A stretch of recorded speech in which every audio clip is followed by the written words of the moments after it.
이번 주간 주일 말씀은 여호수아 23장 10절 말씀입니다.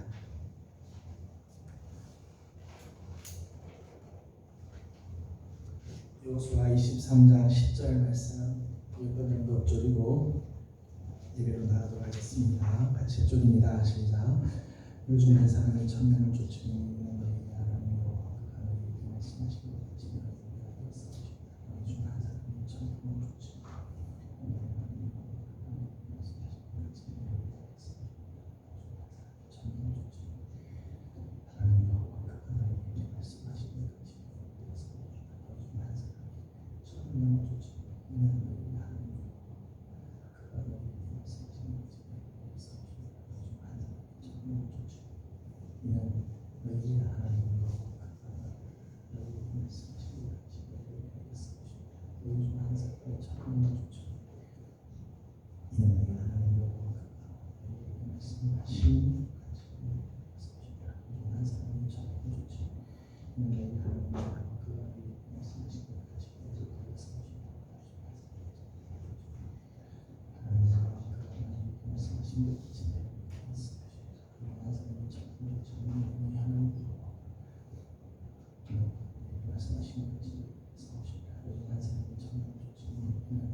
다시 한번 읽겠습니다. 시작. 너희 중 한 사람이 천명을 쫓으리니 이는 너희의 하나님 여호와 그가 너희에게 말씀하신 것 같이 너희를 위하여 싸우시니라. 아멘. 찬송가 322장 소리겠습니다. 322장입니다.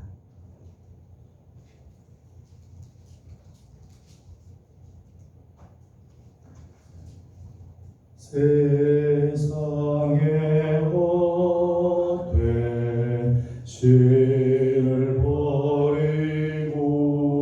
버리고 하나님 이름 높여 기리세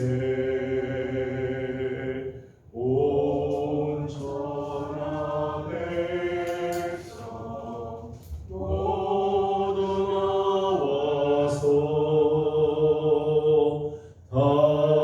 다같이 하나님만 섬기세.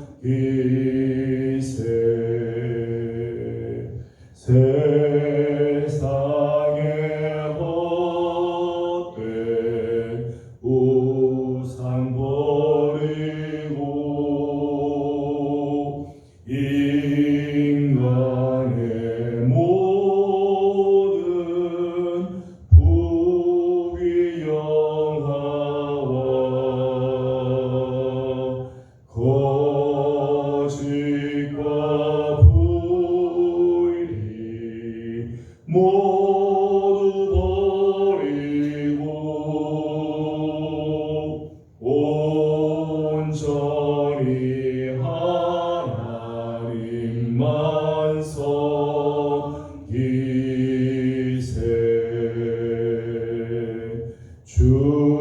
주님의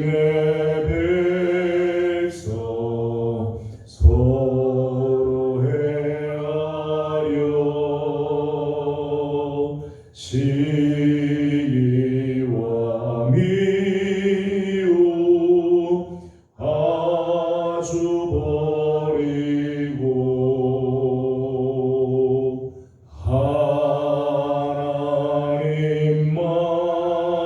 하나님만을 홀로 섬기는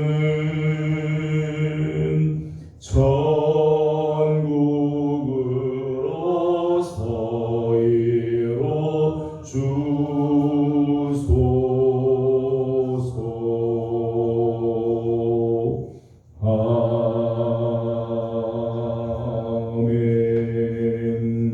아멘. 찬송가 292장 보겠습니다. 292장입니다. 주 없이 살 수 없네 죄인의 구주여 그 귀한 몸의 피로 날 구속하소서. 구주의 사랑으로 흘리신 보혈이 주노망 나의 위로 내 영광 됩니다. 주 없이 살 수 없네 나 혼자 못 서리. 힘없고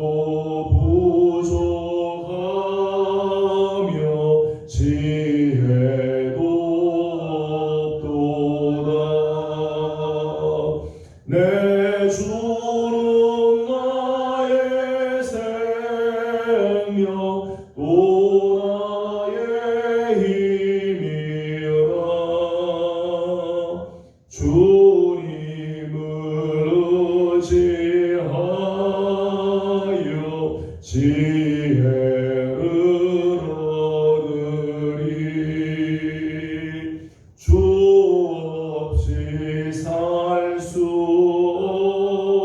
없네 내 주는 아신다. 내 영의 깊은 간구 마음의 소원을 주밖에 나의 마음 위 알아주리요. 내 마음 위로하사 평온케 하시네.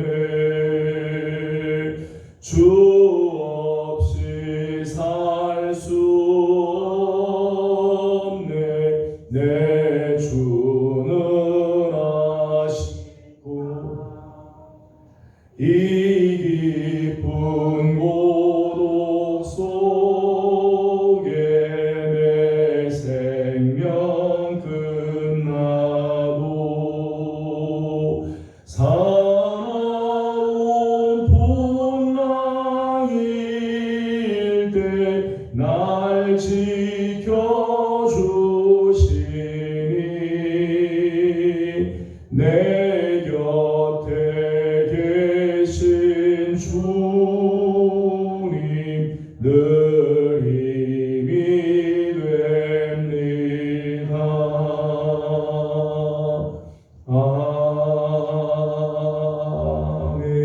아멘.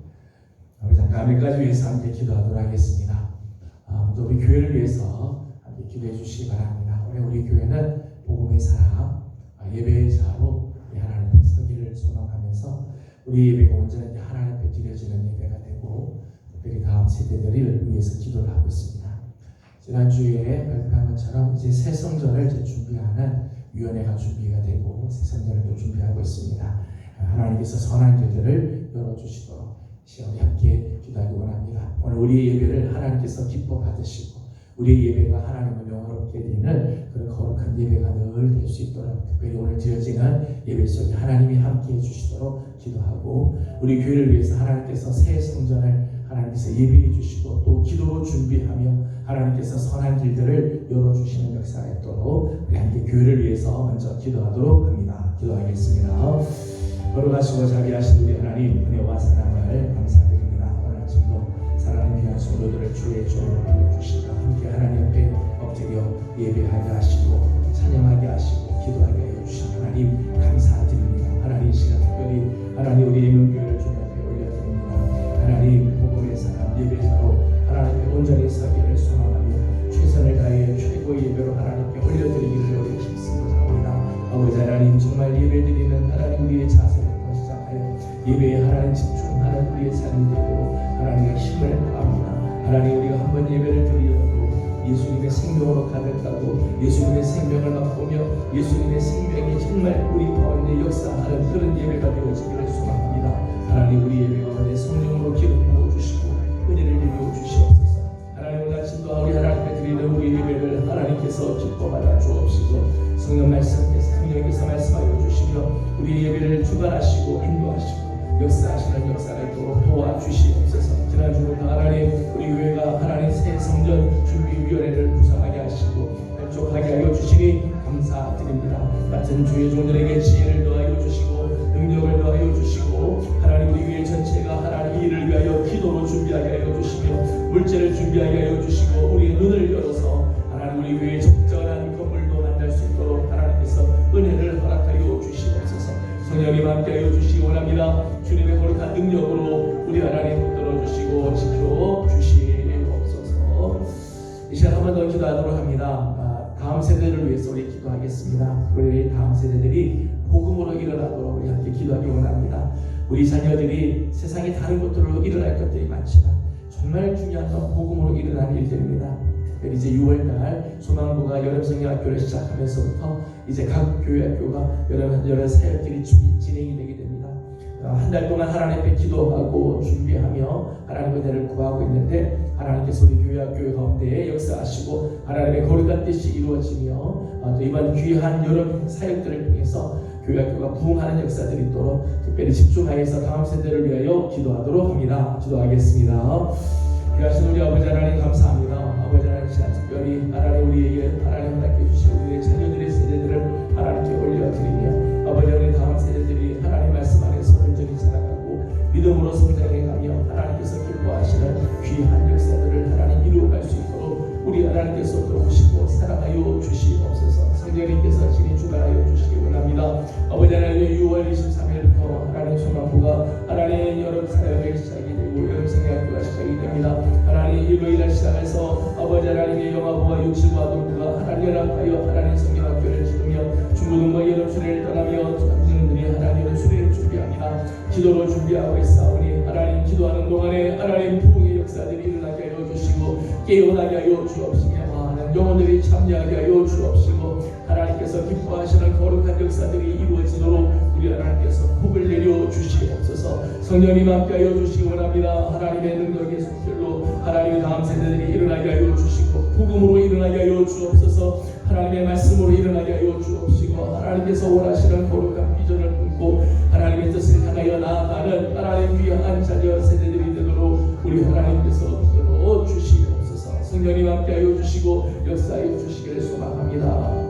마지막으로 한 번 더 기도하도록 합니다. 이 시간 우리 가운데 말씀해 주시고 성령께서 우리의 마음과 생각을 주관해 주시며 말씀을 전하는 부족한 종을 위해서 기도해 주시고 하나님 말씀을 잘 증거할 수 있도록 또 우리 모두가 하나님 말씀을 잘 깨닫고 말씀을 붙잡는 시간이 되도록 함께 기도하겠습니다. 귀하신 아버지 하나님 감사합니다. 하나님 시간 하나님 말씀을 받고자 합니다. 진리의 영이신 성령님께서 오셔서 가르쳐 주시고 말씀해 주시며 하나님께서 말씀해 주실 때마다 깨달을 은혜를 주실 뿐만 아니라 하나님의 말씀 안에서 새로워지는 우리들이 되게 하여 주옵소서. 마지막 세대에 하나님 정말 성령으로 충만한 자들 되게 하여 주시고 성령께서 친히 우리 가운데 말씀해 주시고 가르쳐 주시며 깨닫게 하시는 말씀을 붙잡게 하여 주시고 기도하게 하여 주시며 우리의 삶이 점점점 하나님께서 원하시는 귀한 모습으로 나아가도록 하나님께서 역사하여 주시옵소서.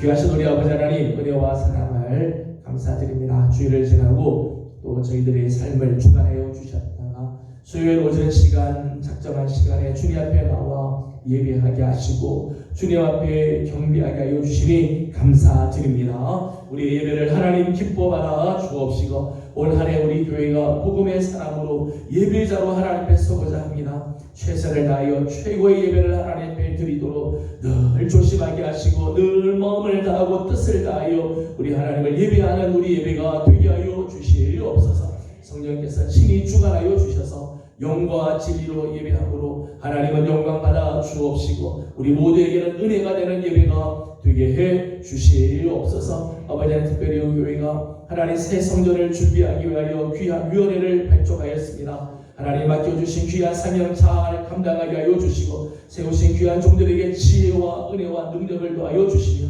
하나님 우리 모든 성도들이 기도로 준비 부귀하게 하여 주옵시고 물질도 하나님께서 허락하여 주시며 좋은 장소도 하나님 만날 수 있도록 은혜를 허락하여 주시옵소서. 다음 세대들을 위하여 기도합니다. 아버지 하나님, 특별히 여름 사역을 하나님께서 축복해 주셔서 하나님 기도로 준비합니다. 하나님께서 함께하여 주사 각 부서들마다 놀라운 하나님의 은혜를 경험하는 귀한 여름이 되게 하여 주시옵소서. 영아부와 유치부와 아동부와 중고등부, 아버지 하나님, 우리 소망부와 청년부에 이르기까지 하나님 각 부서들마다 계획하고 준비하는 모든 일에 하나님 함께하여 주시고 성령으로 기름 부어 주시옵소서. 오늘도 하나님 말씀을 대합니다. 말씀을 대할 때에 깨닫는 은혜도 더하여 주시고 말씀을 붙잡고 기도하며 말씀 안에 거하는 우리 모든 성도들 또한 되게 하여 주시옵소서. 감사드리옵고 예수님의 이름으로 기도드리옵나이다. 아멘. 아멘. 오늘 우리 주신 하나님의 말씀은 고린도전서 12장입니다.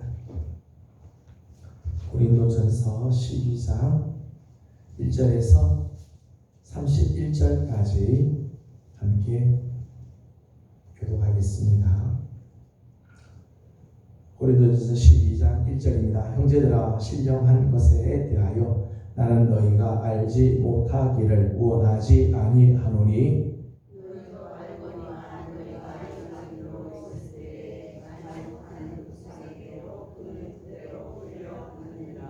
그러므로 내가 너희에게 알리노니 하나님의 영으로 말하는 자는 누구든지 예수를 저주할 자라 하지 아니하고 또 성령으로 아니하고는 누구든지 예수를 주시라 할 수 없느니라.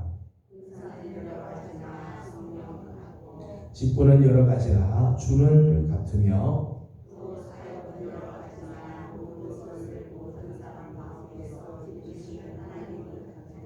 각 사람에게 성령을 나타내심은 유익하게 하려 하심이라.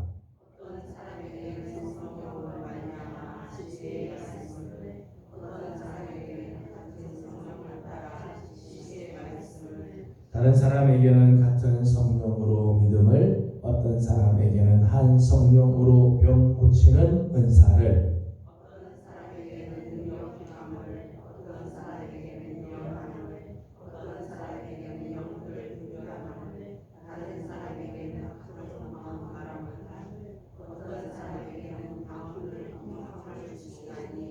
이 모든 일은 같은 한 성령이 행하사 그의 뜻대로 각 사람에게 나누어 주시는 것이니라. 몸은 하나인데 많은 지체가 있고 몸의 지체가 많으나 한 몸과 같이 그리스도로 하니라. 우리가 유대인이나 헬라인이나 종이나 자유인이나 다 한 성령으로 세례를 받아 한 몸이 되었고 또 다 한 성령을 마시게 하셨느니라. 몸은 한 지체뿐만 아니요 여러 지체니 만일 발이 이르되 나는 손이 아니니 몸에 붙지 아니하였다 할지라도 이로써 몸에 붙지 아니한 것이 아니요 또 귀가 이르되 나는 눈이 아니니 몸에 붙지 아니하였다 할지라도 이로써 몸에 붙지 아니한 것이 아니니 만일 온몸이 눈이면 듣는 곳은 어디며 온몸이 듣는 곳이면 냄새 맡는 곳은 어디냐. 그러나 이제 하나님이 그 원하시는 대로 지체를 각각 몸에 주셨으니 만일 한 지체뿐이면 몸은 어디냐. 이제 지체는 많으나 몸은 하나라. 눈이 손더러 내가 너를 쓸 데가 없다 하거나 또한 머리가 발더러 내가 너를 쓸 데가 없다 하지 못하리라. 그뿐 아니라 더 약하게 보이는 몸의 지체가 도리어 유익하고 우리가 몸에 덜 귀히 여기는 그것들을 더욱 귀한 것들로 입혀주며 우리의 아름답지 못한 지체는 더욱 아름다운 것을 얻느니라. 그런즉 우리의 아름다운 지체는 그럴 필요가 없느니라. 오직 하나님이 몸을 보게 하여 부족한 지체에 대해 진정을 받아사 몸 가운데서 분쟁이 없고 오직 여러 지체가 서로 같이 돌보게 하셨느니라. 만일 한 지체가 고통을 받으면 모든 지체가 함께 고통을 받고 한 지체가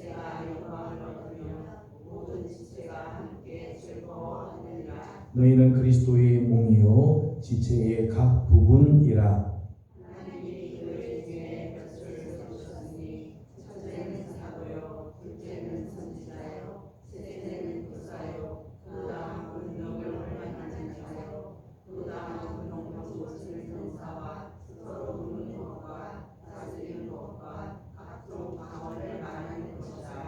다 사도이겠느냐, 다 선지자이겠느냐, 다 교사이겠느냐, 다 능력을 행하는 자이겠느냐. 다 돕는 자를 다스리자이겠느냐 다 방언을 말하는 자이겠느냐 다 공격하는 자이겠느냐. 같이 공독합니다.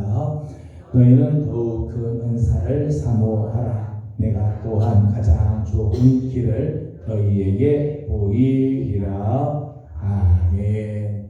오늘도 주의 은혜를 또 사모하는 우리 모든 성도들 가운데 하나님의 크신 은혜와 또 평강이 함께하기를 소망합니다. 고린도전서 12장, 13장, 14장을 가리켜서 보통 은사장이다 이렇게 이야기를 합니다. 성령의 은사에 대한 말씀이 소개가 되어져 있습니다. 이제 성령에 대한 입장들을 간에 보게 되면 극단적인 입장들이 있습니다. 성령에 대한 극단적인 입장인데 그 중에 하나는 은사 절대주의와 같은 그런 입장이 있습니다. 성령의 은사를 지나치게 강조를 하는 거죠. 성령의 직접적인 역사하심을 사모하고 강조합니다. 그래서 성령의 오늘도 성령이 강력하게 역사하실 것을 강조하고 사모하는데 은사를 진정한 제자의 기준으로 삼는다는 것. 제자냐 아니냐 그 기준을 은사가 있느냐 없느냐 이것으로 판단을 하는 경우들이 있습니다. 그래서 우리나라의 이제 큰 교단 중에 어떤 교단은 그렇죠. 방언을 받았느냐 안 받았느냐로 성령을 받았는지 안 받았는지를 구분한다는 거예요. 그래서 구역장이 되려면은 방언을 받아야 되고 교사가 되려면 방언을 받아야 되고 방언도 못 받으면 교사도 못 하고 사단계 3년이면 풍어를 얻는다고 그러는데 교육이 3년이면 방언도 한다고 이런 이야기를 할 만큼 방언이 모든 사역의 기준이다 이렇게 이제 이야기하는 경우들이 있어요. 그것으로 성도들의 삶을 평가하거나 판단을 하는 그런 경우도 있습니다. 조금 이제 극단으로 이제 가는 경우이죠. 이렇게 은사를 절대시하는 경우, 물론 은사가 굉장히 중요하지만 은사를 절대시하다 보면 자칫 말씀이 빠져버리고 은사에만 모이는 경우도 있어요. 그래서 은사만 난무하고 은사는 막 많이 나타나는데 정작 말씀이 없으니까 혼돈이 생기고 무질서에 빠지는 그런 위험이 있는 경우들이 있습니다. 이것이 이제 은사 절대주의에 나타나는 그런 극단적인 입장이랑 반대 입장이죠. 반대는 반성령주의 입장이 있습니다. 성령의 역사와 은사를 부인하는 거예요. 성령의 역사, 성경에 나오는 모든 성령의 역사들은 맞는데 그 모든 성령의 역사는 AD 2세기 이전에 모두 다 끝났다는 거예요. 예수님의 제자들, 사도들이 있을 때만 나타났던 현상이지 더 이상 지금은 이런 은사들이 없다. 또 더 이상 그런 은사들은 필요하지 않다는 거예요. 예를 들면 병 고치는 은사들이 있죠. 병 고치는 은사, 신유의 은사가 있습니다. 근데 지금은 의술이 발달했기 때문에 신유 은사가 필요하지 않다는 거예요. 필요하지 않다. 바울이 지금 복음서를 바울이 서신을 쓸 때만 하더라도 그 당시 때는 의술이 발달하지 않았다는 거예요. 그래서 병 걸리면 다 죽게끔 돼 있는데 그렇기 때문에 그때는 성령께서 강력하게 역사하셔서 치유하시는 병 고치는 그런 은사를 허락해 주셨는데 지금 21세기에 와서는 의술이 굉장히 발달, 하나님께서 주시는 일반 은총 속에 의술이 발달해서 더 이상 치유하는 그런 신유 은사가 필요하지 않다. 그렇게 생각한다. 지혜나 지식의 은사도 마찬가지죠. 지금은 지성이 굉장히 발달했다. 인간의 지성이나 인간의 어떤 이성이 굉장히 발달했기 때문에 굳이 성령의 은사가 필요 없이 인간은 학문적인 그런 부분에서도 많은 것을 알 수 있다. 그래서 인간의 지성이나 능력으로 문제를 해결할 수 있다고 생각을 하는 우리 인간이 가지고 있는 이성에 더 큰 힘과 권위를 부여해 주는 그런 모습이죠. 오늘은 성령의 역사는 이미 이제 끝난 이미 AD 2세기에 이전에 이미 다 성령 은사가 끝났고, 이제는 하나님께서 우리에게 이성이라고 하는 놀라운 선물을 주셔서 그걸 가지고 성경 보면 누구나 다 성경을 이해하고 하나님 뜻을 깨달을 수 있다라고 생각합니다.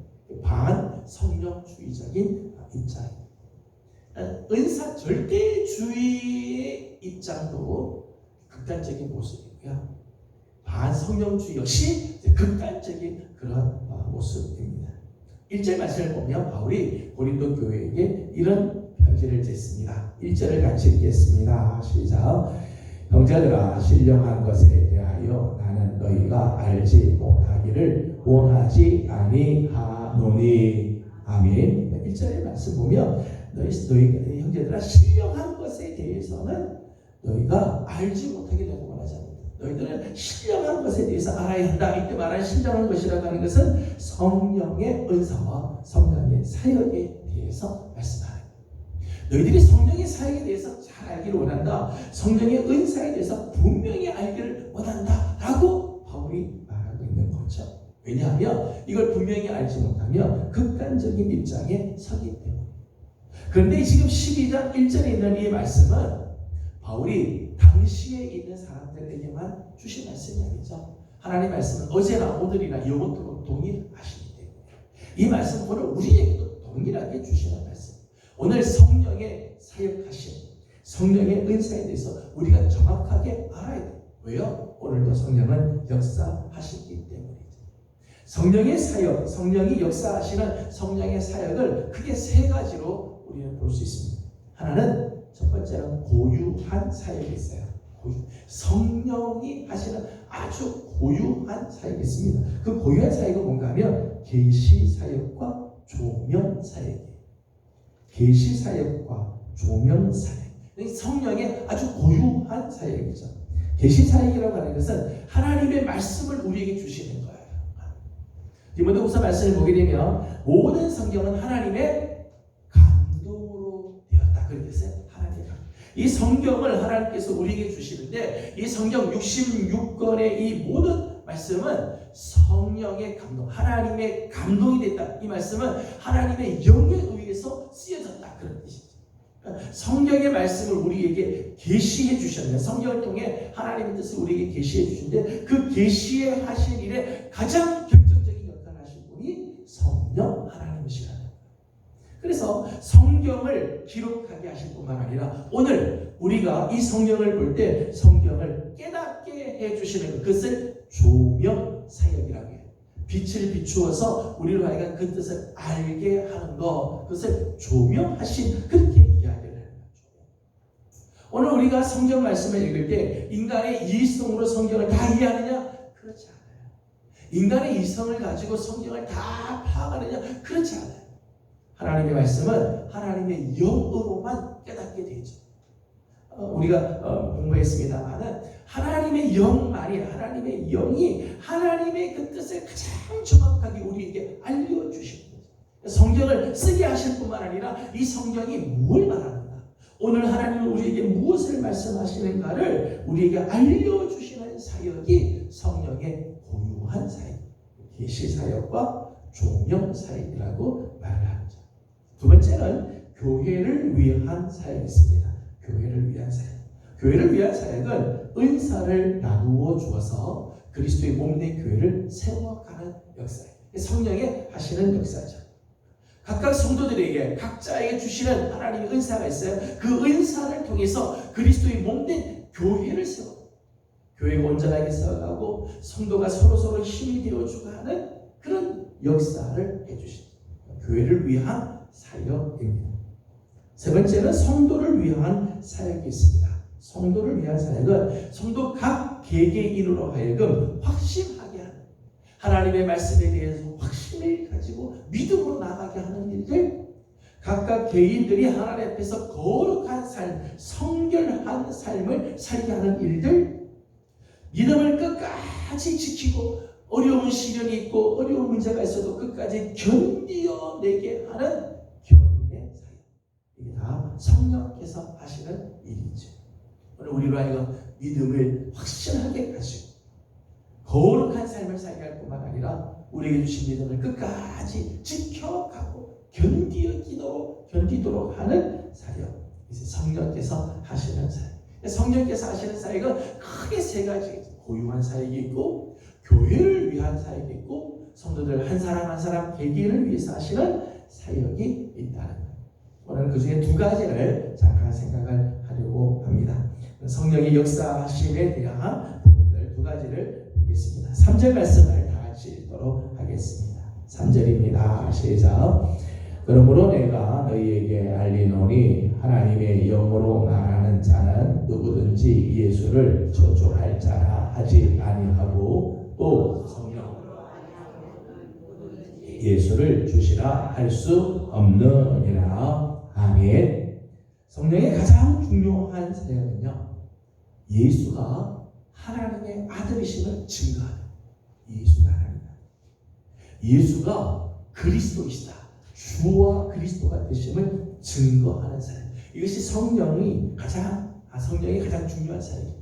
성령께서 이 땅에 오신 가장 중요한 목적이죠. 예수님께서 승천하시면서 내가 하늘로 올라가면 내가 또 다른 보혜사를 너에게 보내줄 거다. 또 다른 보혜사를 보내주셨는데 그 보혜사가 성령님이시죠. 성령님을 보내주신 이유가 뭐냐 하면 오늘 우리로 하여금 예수가 하나님의 아들이심을 알게 하기 위해서. 성령의 역사하심이 없이는 우리는 신앙 고백, 이 예수 그리스도라고 하는 이 신앙 고백을 할 수가 없는 거예요. 할 수. 우리가 하나님을 믿고 예수를 믿는 게 내가 예수를 믿어야 되겠다. 내가 생각해 보니까 예수를 믿어야 되겠다. 그래서 예수 믿는 게 아니고 성령께서 내 안에 증언해 주시고 예수가 그리스도임을 하나님의 아들이심을 확실하게 확 믿게끔 해 주셨기에 우리가 이런 믿음이 생기게 되고 구원의 길이 열려지게 되었다는 거예요. 여러분, 예수 그리스도를 믿는다는 건요, 사실은 기적 같은 일이죠. 기적. 여러분이 지금 여러분이 예수를 이렇게 믿고 예수님을 사랑하고 예수님을 의지하고 예수님을 찬양하고 있는, 굉장히 자연스럽고 여기서는 많은 분들이 모태신앙으로 자라신 분들은 당연하다고 생각을 하고 예수 믿는 게 당연하지라고 생각할지 모르지만 사실은 예수를 믿는 건요, 기적 같은 일이에요. 예수가 그리스도라고 고백하는 일은요, 사실은 이해가 가지 않는 사건이라는 거예요. 여러분, 객관적으로 생각해 보십시오. 예수가 언제적 사람이죠? 2000년 전의 사람이에요. 그것도요, 우리 조상부터요, 우리 백인 민족도 아니고요, 지구표 반대편에 있는 유대의 청년이었어요. 2000년 전. 우리랑 말도 전혀 다른, 종족도 아예 다른 유대 청년이었습니다. 그런데 이 청년이 33세의 십자가에서 비참하게 죽었다. 2000년 전에 우리나라 사람도 아닌 유대의 한 청년이 십자가에서 아주 비참하게 죽었어요. 근데 그 청년을 우리가 그리스도라고 고백을 한다? 그 청년이 나의 주님이시다? 여러분, 이렇게 고백하는 게요, 이게 사실은요, 기적 같은 일이죠. 기적 같은 일. 이미 우리 연세들이 이제 다 이 정도 되셨으니까요, 우리 지나온 33세 때의 기억을 한번 해보시죠. 33살 때. 33살 되는 그 청년. 우리 그 청년을 보면서요, 주님이라고 하고 그리스도라고 어떻게 이런 고백을 할 수 있습니까? 시간적으로도요, 2000년이라고 하는 엄청난 시간의 차이가 있죠. 민족적인 차이가 있고요, 정서적인 차이도 있고요, 지성의 차이도 있고요. 2000년 전과 지금의 지성의 차이가 얼마나 대단한 차이가 있겠어요. 그렇죠? 그런데 우리는 지금도 예수를 그리스도라고 고백을 한다. 재밌는 건요, 예수님 당시 때 유대인들조차도요, 예수를요, 뭐라고 생각했는가 하면 나무에 달린 자, 십자가에 달려서 죽은 자로 생각을 했어요.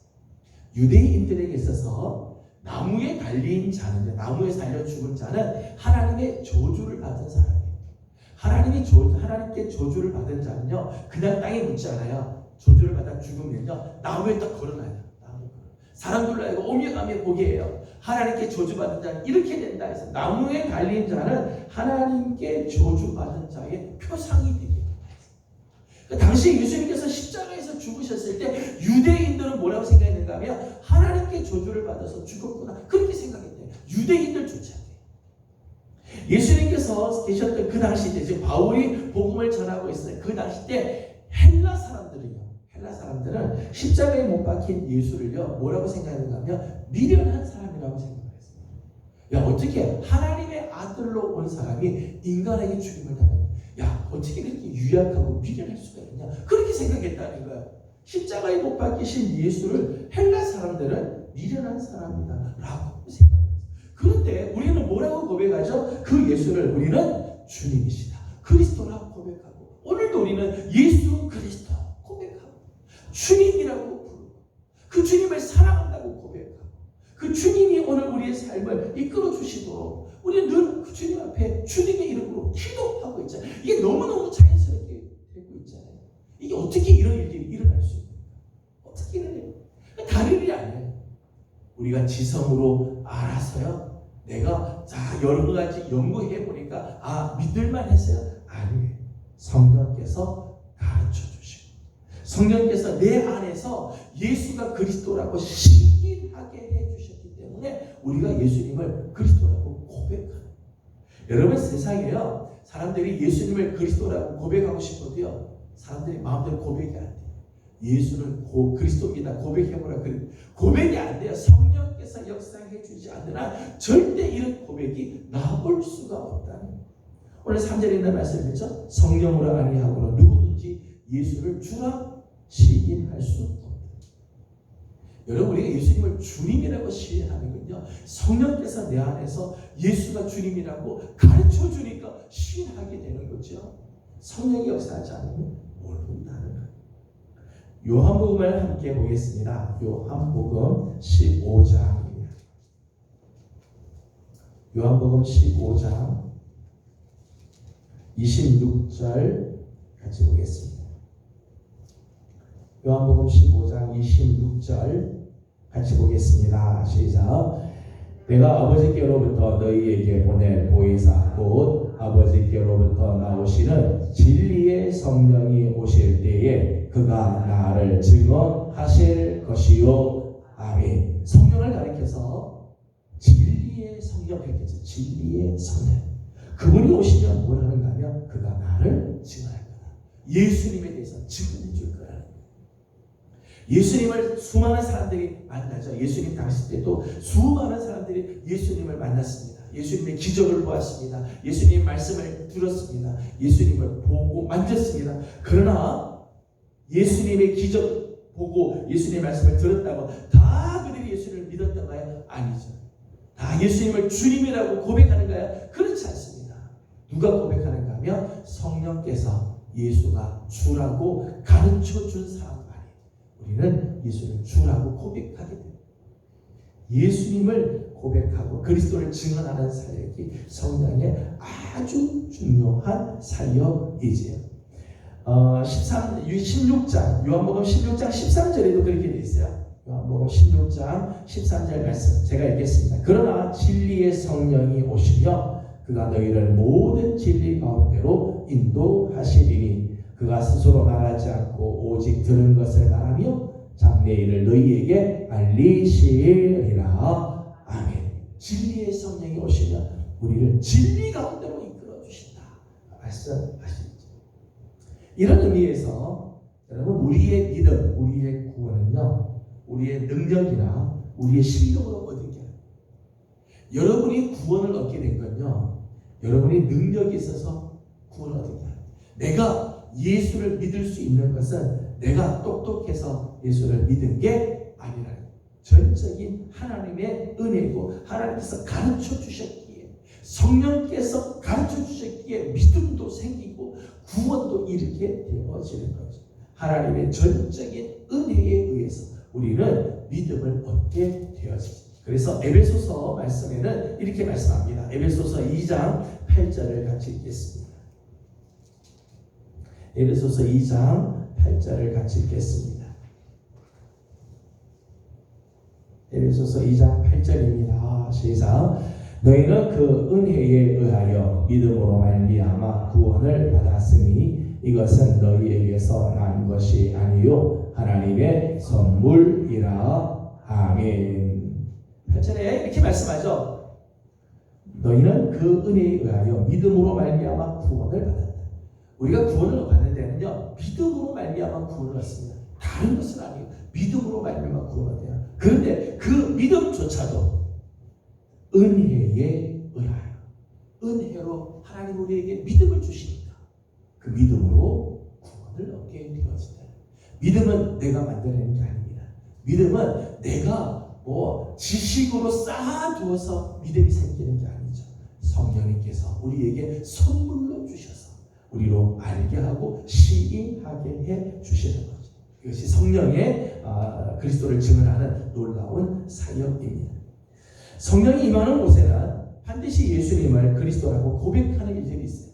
성령이 임하는 곳에는요, 반드시 예수를 그리스도라고 고백해요.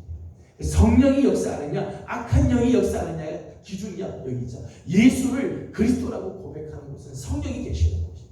예수를 자꾸 거부하는 곳은요, 이건 성령이 절대 역사하는 곳이 아니라는 거예요. 또 성령이 임하는 곳에는 증인의 삶이 살죠. 예수가 그리스도라고 증거하는 삶을 살아요. 사도행전 1장 8절의 말씀을 보게 되면 오직 성령이 너에게 임하시면 너희가 권능을 받게 될 거다. 권능을 받게 되면 예루살렘과 온 유대와 사마리아와 땅 끝까지 이르러 내 증인이 될 것이다.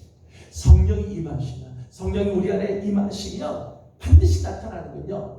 복음을 증언하는, 예수님의 복음을 증언하는 삶을 살게 되어진다는 것. 이런 의미에서 성령을 거부하거나 성령을 모독하는 자는 구원을 받을 수 없어요. 여러분, 오늘 우리 삶에서 성령을 자꾸 내몰고 성령을 거부하고 성령을 모독하게 되면요, 구원을 절대 얻을 수 없어요. 마태복음 22장 31절, 마가복음 3장 29절 이렇게 말씀합니다. 마태복음 말씀만 읽어보도록 하겠습니다. 마태복음 12장 31절입니다.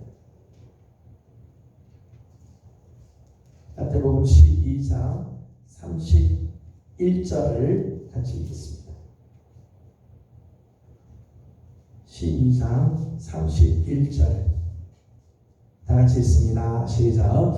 그러므로 내가 너희에게 이르노니 사람에 대한 모든 죄와 모독은 사함을 얻되 성령을 모독하는 것은 사하심을 얻지 못하겠고. 아멘. 여러분, 사람들에 대해서 죄를 지을 수도 있고요, 사람을 모독할 수 있습니다. 그러나 회개하면 사하심을 받아요. 그런데 성령을 모독하는 것은요, 사하심을 받습니다. 여러분, 성령을 모독한다, 성령을 거부하고 성령을 모독하는 사람은요, 절대 예수를 주라고 시인할 수가 없어요. 성령을 모독하는 사람은요, 성령이 우리 죄를 지적하고 가르쳐주는데 절대 회개할 수가 없어요. 그러니까 주께로 돌아갈 수가 없는 거예요. 예수를 주라 시인하지도 못하고요, 자기 죄를 깨닫고 회개하지도 못해요. 그러니까 구원의 길이 없는, 구원을 받을 수가 없다 말씀합니다. 사심을 받을 수가 없어요. 구원을 이룰 수가 없다는 거예요. 성령의 아주 놀라운 사역이죠. 예수님을 우리에게 증언하는 사역입니다. 두 번째 오늘 말씀을 보게 되면 오늘 두 번째 부분에서는 성령의 또 하나의 사역이 나옵니다. 11절을 같이 읽도록 하겠습니다. 11절 같이 봅니다. 시작. 이 모든 일은 같은 한 성령이 행하사 그의 뜻대로 각 사람에게 나누어 주시는 것이니라. 아멘. 두 번째는요, 은사를 나누어 주시는 사역입니다. 앞에서도 말씀드렸습니다만 성령은 교회를 위해서, 그리스도의 몸된 교회를 세우기 위해서 각 사람에게 은사를 나눠주죠. 은사는 뭐냐? 은사는 하나님께서 맡겨주신 사역과 사명을 능히 감당하기 위해서 베풀어 주시는 능력이죠. 그리스도의 몸된 교회를 세우기 위해서 우리 각자에게는 맡겨주신 사역들이 있습니다. 사명들이 각각 다 있어요. 그 사명을 잘 감당하기 위해서 능력이 필요하죠. 그 능력이 성령의 은사라는 거예요. 여러분, 추수하러 나가는 사람에게는, 추수하러 나가는 종에게는 낫을 주죠. 낫을 줘야 추수를 할 거예요. 그죠? 나무를 베러 보내는 나무를 하러 사람을 보낼 때는요 도끼를 준비해 줘야 그래야지 나무를 해오죠. 하나님의 일을 감당하는 사람에게는요 필요한 능력이 있어요. 그게 바로 은사라는 거예요. 은사는 하나님의 선물입니다.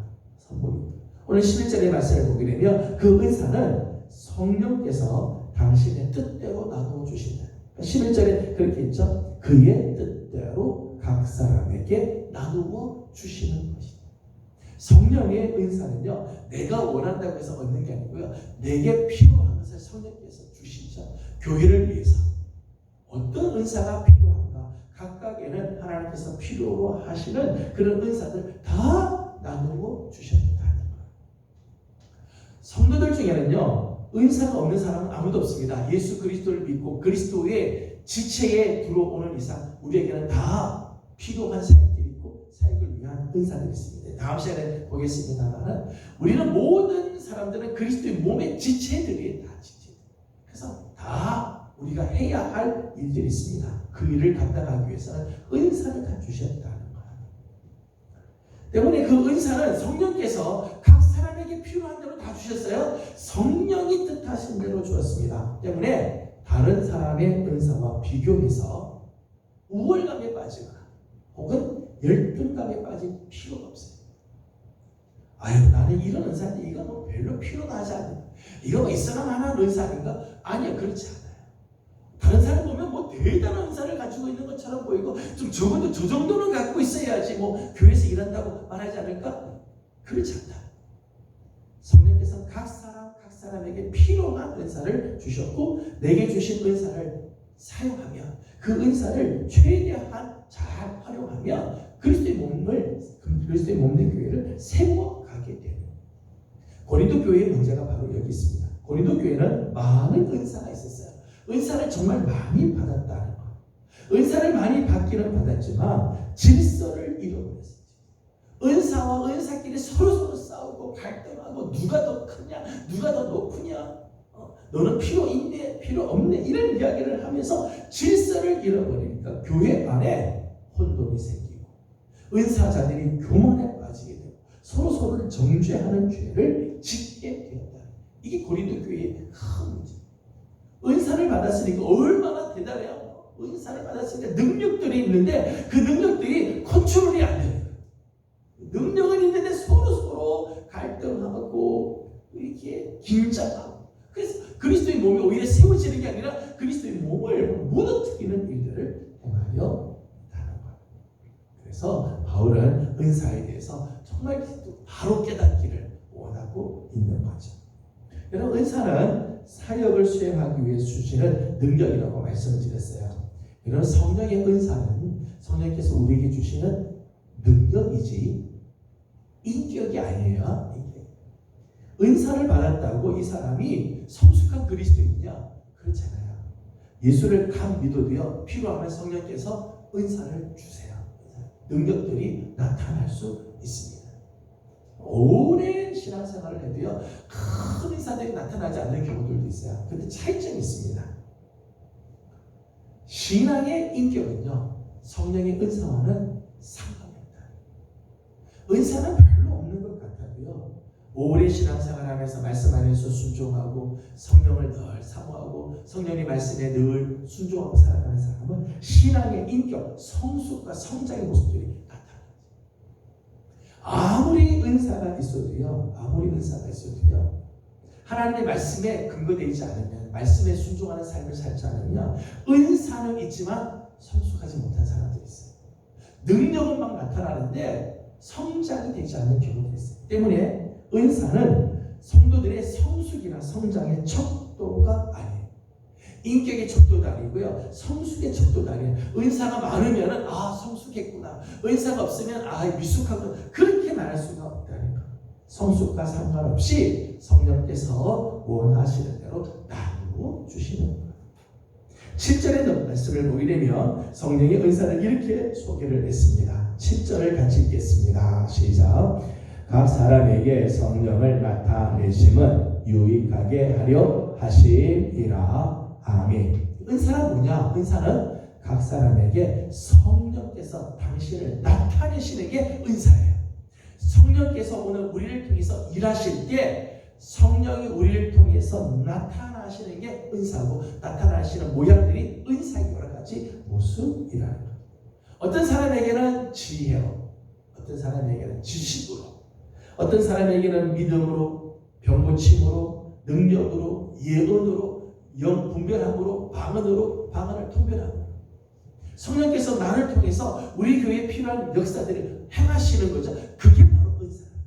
성령이 하시는 역사죠. 성령이 나를 통해서 우리 교회 안에 당신의 역사를 나타내시는 것. 그게 은사. 내 능력이 아니에요. 내가 잘나서 내가 만들어내는 게 아니라 성령께서 나를 통해서 우리 교회 안에서 역사하시는 게 은사라는 것 때문에 은사를 통해서 우리 자신이 드러나면 잘못이에요. 은사를 통해서 내가 나타나고 내가 자랑을 받고 내가 전면에 나서게 되면 그 은사를 잘못 써준 거죠. 성령의 은사는 성령께서 존경을 받고 성령이 나타나셔야 돼요. 말씀처럼 성령을 나타내셨다. 은사를 통해서 성령이 나타나고 하나님이 나타나고 주님이 나타나고 하나님이 자랑을 받으시고 영광을 받으시고 하나님이 나타나야 되는데 은사자가 나타나기 시작하면 잘못돼요. 그럼 혼돈이 생기게 되고 혼란에 빠지게 돼요. 은사를 잘못 사용하게 되어진다. 여러분에게 하나님께서 은사를 주셔서 성령께서 여러분을 통해서 일하십니다. 일하시고 난 다음에 영광은 누가 받으셔야 되죠? 일하신 여러분이 받으시면 안 돼요. 나를 통해 역사하시는 성령님이 영광을 받으시고 성령님이 존경을 받고 성령님이 나타나요. 교회가 일을 하고 나면 늘 우리 입에서 무슨 이야기가 나와야 되는가? 하나님이 하셨습니다. 주님이 하셨습니다. 성령님이 하셨습니다. 하나님께 영광, 주님이 영광 받으십시오. 수고하셨죠? 우리 성도들이 정말 그리스도의 성령의 통을 안에서 수고하셨어요? 수고하셨어요. 수고한 건 사실이죠. 그러나 우리가 수고하고도요, 하나님 나를 사용해 주셔서 감사합니다. 감사를 올려드립니다. 하나님 나를 통해서 하나님 일하시니 하나님 제가 참 감사합니다. 영광을 하나님께 올려드립니다. 이게 올바른 은사를 사용하는 거예요. 내가 드러나고 내가 교회에서 어떤 모임에서 내가 머리가 되려고 하고 그렇게 되면 잘못된 부분이라는 거예요. 7절 마지막을 보면 성령이 우리 가운데 나타나시는 이유는 교회에 유익을 주기 위함이다. 그렇게 했죠. 교회에 유익을. 은사는 개인의 유익이 아니라 교회의 유익을 위해서 주신 것. 덕을 세우고 주신 사역을 잘 감당하기 위해서 은사를 주신 거죠. 교회의 유익. 때문에 교회의 덕을 깨뜨리거나 교회를 혼탁하게 하면 은사를 잘못 쓰는 거예요. 그 은사 때문에 덕이 바뀐 덕을 깨뜨리고 그것 때문에 서로 상처를 주고 있다면 은사 때문에 교회 안에 자꾸 술렁술렁거리고 막 혼란이 생기고 다툼이 생긴다면 은사 잘못 사용합니다. 은사는 절대적으로 교회의 유익이 돼요. 은사가 나타나면 나타날수록 교회는 하나가 되고 은사가 나타나면 나타날수록 정말 교회는 기쁨이 넘치고 그리스도의 몸이 세워지고 정말 하나님이 원하시는 아름다운 역사들이 나타나야 돼요. 이게 은사를 바로 사용한 자들의 모습입니다. 은사자들은 교만하면 안 돼요. 은사를 갖고 있는 사람들은 독선에 빠져서 겸손히 그리스도의 일이 드러나고 성령이 드러나도록 해서 덕을 세우고 교회의 유익이 되도록 해야 한다는 거예요. 성령의 은사는 지금도 은사가 있습니다. 성령은 오늘도 우리를 통해서 역사하십니다. 성령의 은사를 통해서 오히려 교회가 유익하고 그를 통해서 내가 하나님께 쓰임받는 정말 놀라운 축복이 있는 거죠. 우리 성도들이 은사를 사모하고 은사가 정말 나를 통해서 나타나기를 원하되 여러분을 통해서 그 은사가 교회의 유익을 세우고 덕을 세우는 그런 아름다운 역사들이 있기를 소망합니다. 오늘도 성령께서 우리 가운데 역사하시고 그리스도를 증언하고 교회를 세우는 일에 우리 모두가 쓰임받는 아름다운 은혜가 있기를 축복합니다. 기도하겠습니다. 거룩하신 하나님 감사합니다. 오늘도 우리 사랑하는 귀한 성도들을 주님 앞으로 불러주시고 오늘 특별히 성령 하나님에 대해서 말씀을 나눕니다. 오늘도 우리 가운데 그리스도를 증언하시는 성령님, 교회를 세우기 위해 우리에게 아름다운 은사를 나누어 주시는 성령님을 오늘 우리가 함께 왔습니다. 하나님, 성령님을 늘 사모합니다. 우리 가운데 충만하게 역사하여 주셔서 하나님, 우리가 가는 곳마다 그리스도를 증언하게 하여 주시고, 하나님, 우리가 교회에서 사역할 적마다 주님의 몸된 교회가 온전히 세워지며 교회가 하나가 되고 감사가 넘치는 그런 역사들이 있게 하여 주옵소서. 오늘도 기도하는 제목들이 있습니다. 간구하는 기도에 우리 하나님 응답하시고 은혜 주시기를 원하며 예수님의 이름으로 기도드리옵나이다. 아멘. 하늘에 계신 우리 아버지, 아버지의 이름을 거룩하게 하시며 아버지의 나라가 오게 하시며 아버지의 뜻이 하늘에서와 같이 땅에서도 이루어지게 하소서. 오늘 우리에게 일용할 양식을 주시고 우리가 우리에게 잘못한 사람을 용서하여 준 것 같이 우리 죄를 용서하여 주시고 우리를 시험에 빠지지 않게 하시고 악에서 구하소서. 나라와 권능과 영광이 영원히 아버지의 것입니다. 아멘. 주신 말씀을 기억하면서 우리 계속해서 기도를 합니다. 오늘도 성령님을 사모하며 성령님 나를 통해 귀한 사역들이 이루어지도록 우리 함께 기도하도록 합니다. 함께 기도하고 개인적인 기도 제목들 주님께 올려드리고 돌아가도록 하겠습니다. 기도합니다. 돌아가시고 자비하신 우리 아버지 하나님,